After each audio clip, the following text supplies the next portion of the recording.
Scully, and I'm going to be talking about using remote sensing to monitor any potential temperature impacts of the new Tucson solar photovoltaic project, which is located in Miranda. It just came online in 2012. So the reason I want to look at this is if you are a neighbor of a solar farm, if you have an agricultural interest, or if you are a homeowner, or if you're interested in preserving and tracking changes to natural areas, you would want to know if there is going to be any excess heat generated from this solar project.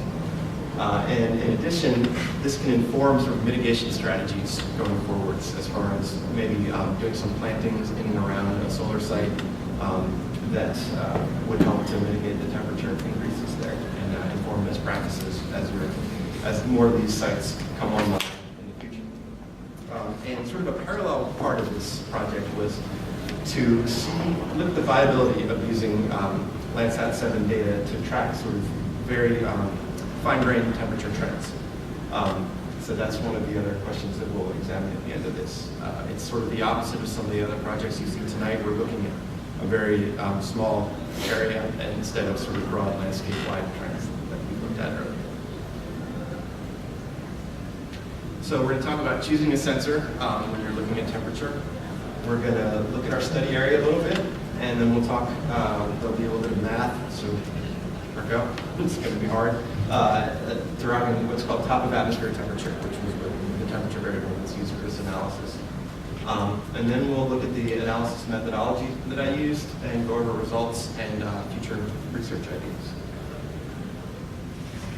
So the reason I chose Landsat 7 Enhanced Thematic Mapper, that sensor, which is, as people in the class know, it's orbiting around the planet, is largely a question of resolution. The spatial resolution on this you can get at 30 meters. So each pixel in your image is 30 meters by 30 meters. The Tucson Solar Photovoltaic Project is about 1.5 kilometer east to west and about 0.5 kilometers north to south. So using 30-meter resolution data is a reasonable way to go. There's also a large track record and wide body of research that's available for Landsat 7 data. It's been up since, I believe, 1999. So there's been a lot of work done using Landsat 7, so you can find research out there that will help you with your own research.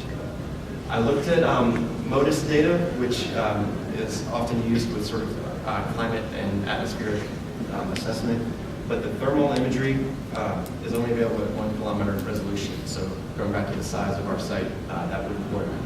And I took a look at some Landsat 8 data, which is very new, and so there's less research to tap into when you're doing your own research.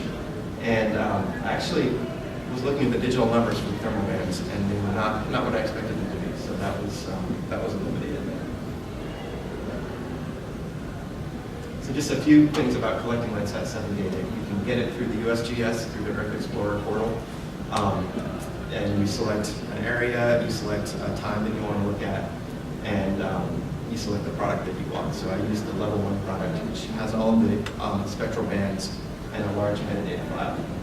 Again, it's 30-meter resolution. It's projected in universal transverse Mercator, and it uses the WGS84 data. So all the data used for analysis in this project is projected the same way.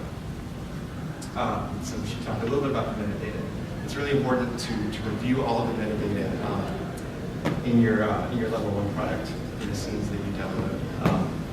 A lot of the formulas that you need to use to calculate temperatures and things like that they call on sort of constants that are in the metadata, so you need to understand how to interpret the metadata.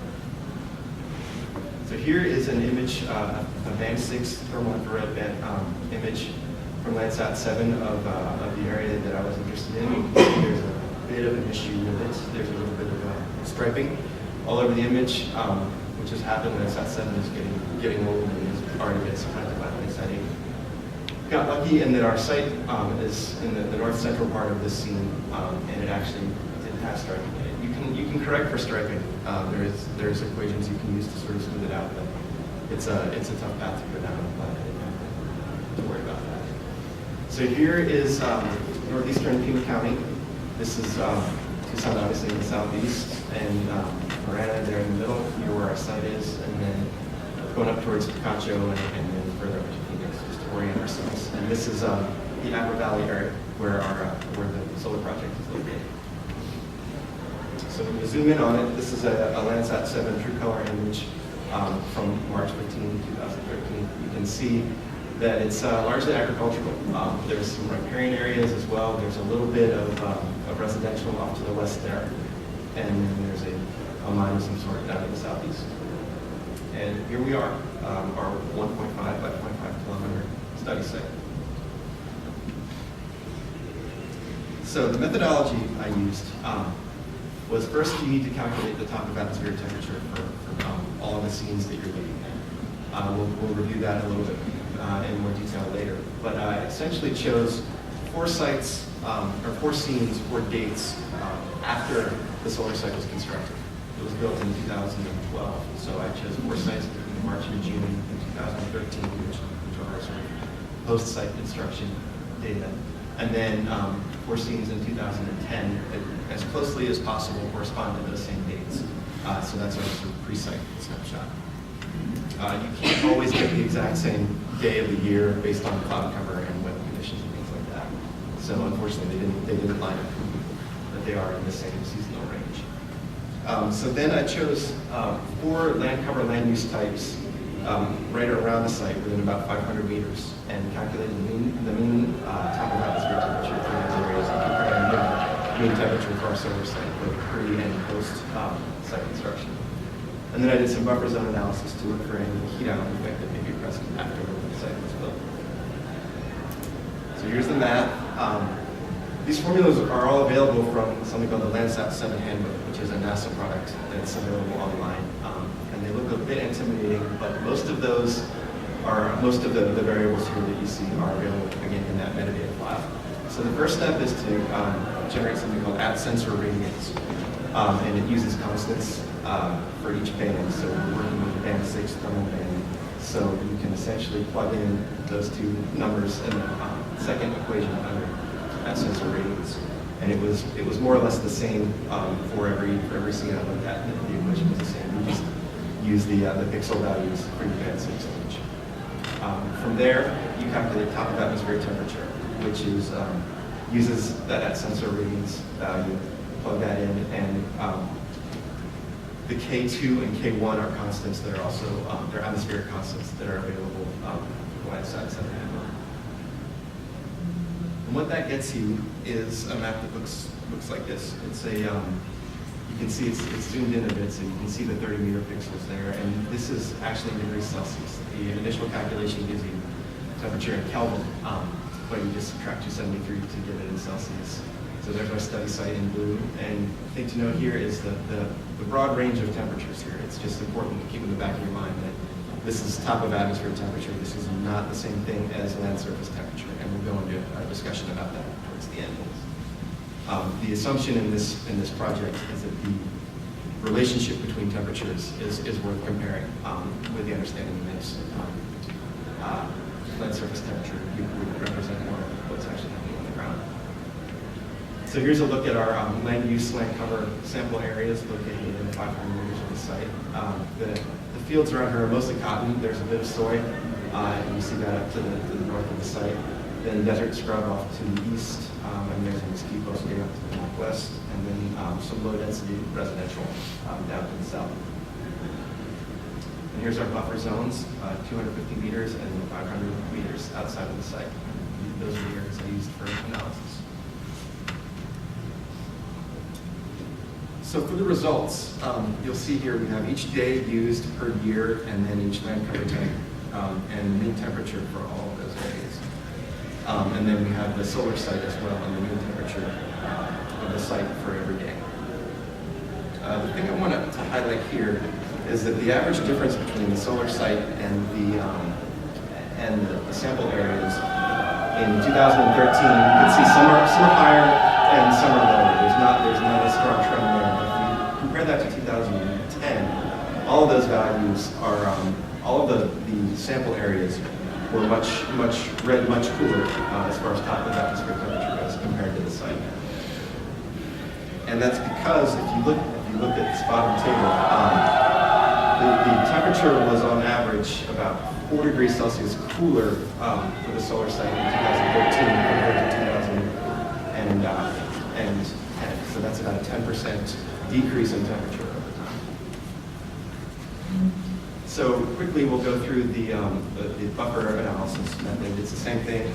There are mean temperatures calculated per day for each buffer zone around the solar site. And the main thing to pull out here is that in 2010, before the site was constructed, you can see that the temperatures were consistently lower, around 2 degrees lower in the 250-meter buffer zone, and then around 2.5 to 3 degrees Celsius cooler in the 500-meter buffer zone.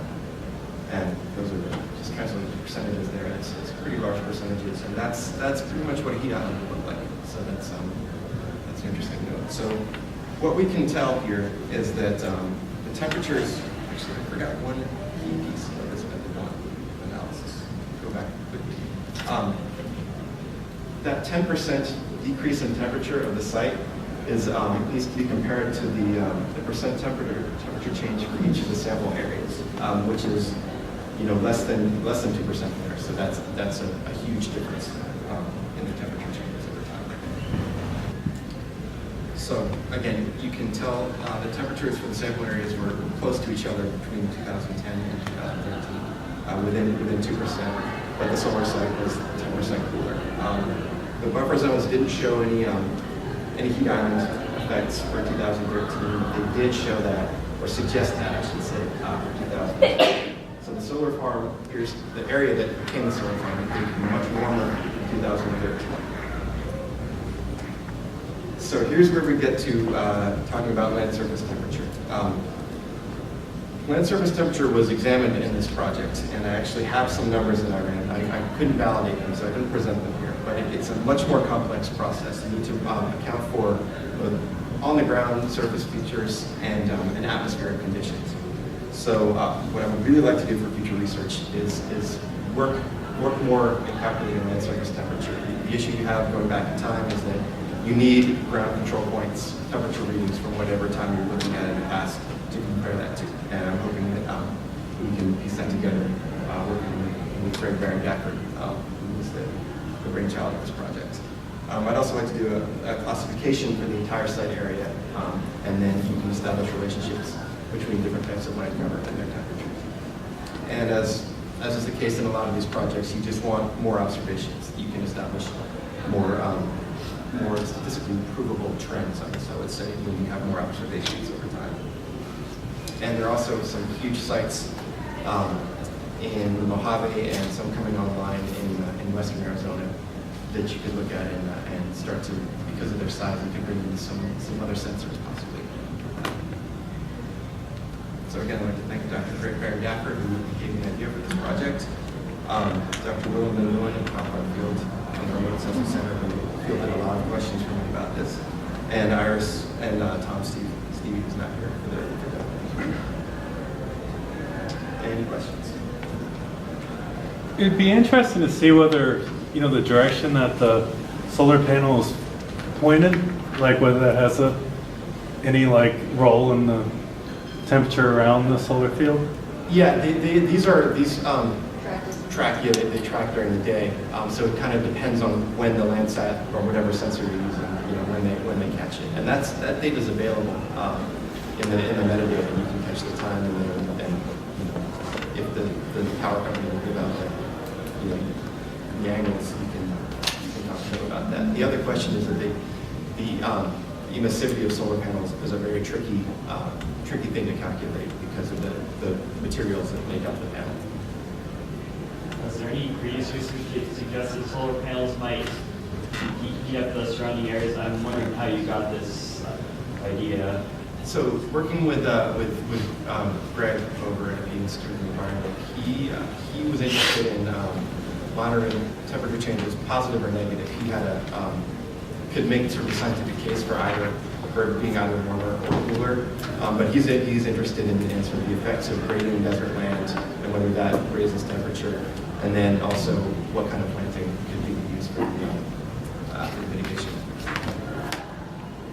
So is your choice of dates, March to June, was that guided by climatology? Or, because the reason for asking is that the urban heat island effect's a little more apparent here in the wintertime. Okay. And especially with nighttime, like nighttime lows tend to be higher. So I was just curious about your choice of dates. So that was driven by the fact that the Institute of the Environment has set up temperature sensors. They couldn't get access to the site to put monitors at the site, but they put some on the edges of the site, and those went online in spring. And so the idea is that I can then use those readings to at least validate when I get to work on that surface temperature to validate those readings. Not a question specifically about your project, but maybe you know something about this. Last spring, I think it is, I'm a TEP customer, and I got invited to do an online survey about my preference of solar panels. Did anyone hit that? Whether I would prefer, as a citizen, to have a solar farm or to have panels put on the tops of street lights and utility small poles. scale installations. Yeah, so small size. So has that been in any discussions of looking at, what is dispersed solar panels throughout the city of Tucson would be versus any information? I don't know. I didn't come across anything about that, but just the gut reaction is that they need to be large to show the temperature impacts. And the other component of it is the actual grading of the land as well, which goes along with